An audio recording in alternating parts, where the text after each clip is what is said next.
Saya langsung ke Mas Ferry. Kalau begitu Mas Ferry, ini Panji dihadapkan dengan dua kasus mensrea dan juga kemarin kasus Toraja 2013 yang kemarin ada yang melaporkan di akhir 2025. Ini Anda melihat seorang Panji sedang ditarget sebagai political trial atau bukan?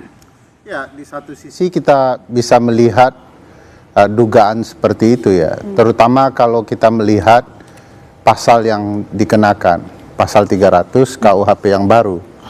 Sementara tempus deliktinya bulan Desember 2025, berlakunya KUHP baru Februari 2026. Bagi saya orang hukum pulang kampung dan sholat tobat semua kalau kemudian ini dikenakan pasal yang berlaku surut seperti ini. Padahal Undang-Undang Dasar kita mengatakan semua orang dilindungi dari hukum yang berlaku surut.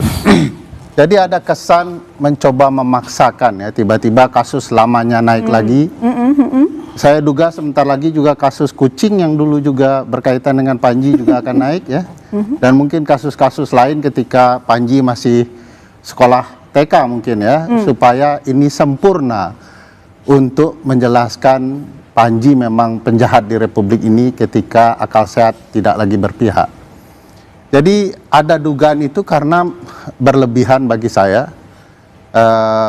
di titik tertentu bahkan sudah dikatakan di promosi acaranya bahwa ini murni untuk bercandaan, untuk kepentingan lawakan ya. Dan kalau ada yang menduga Panji itu melecehkan agama, menurut saya tidak tepat, karena eksplisit tegas sekali Panji mengatakan bahwa untuk menjadi pemilih yang baik, kurang lebih begitu ya, kita pemilih tidak boleh sekedar melihat orang yang sholat ketika kampanye, ketika pemilu. Jadi Panji sedang mengajarkan para pemilih kita untuk bersikap lebih cerdas ya, tidak melihat sekedar tampilan di permukaan. Maka saya bilang dalam bahasa agama juga ada, bahkan Al-Quran mengatakan ya, celakalah orang yang sholat. Apa artinya orang yang sholat yang kemudian sengaja berbuat ria ya, di kampanye tiba-tiba jadi soleh betul dia ya. Dan itu yang ingin dikritik Panji, nggak tepat dalam pemilu kita. Harusnya kita memilih orang karena track recordnya, sejarahnya, cerita keberhasilannya di masa lalu. Nah ini bentuk pendidikan politik baik sebenarnya bagi kita semua, baik bagi para pemilih. Kalau kemudian ada yang menafsirkan bahwa ini melecehkan agama, menurut saya agak kejauhan dalam terminologi pendidikan politik, apalagi bercandaan. Dan perlu diingat dalam konsep hukum hak asasi manusia ada dua forum yang kemudian itu perlu menjadi pemahaman bersama. Namanya satu forum internum, forum internal. Orang secara sadar di dalam forum itu untuk membahas sesuatu yang kritis yang mungkin akan berbeda bagi orang lain.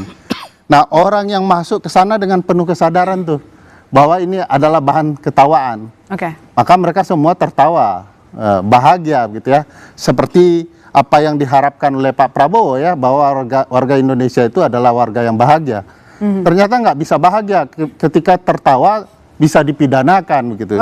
Nah, bagi saya kalau ada orang secara sadar, termasuk di Netflix, ketika dia berlangganan, dia cari stand up komedian, keluar mensrea, dia tekan, dia sadar untuk masuk ke sebuah forum internum yang semuanya bersepakat bahwa ini bercandaan. Jadi bagi saya jangan sampai lawakan kemudian menjadi pidana.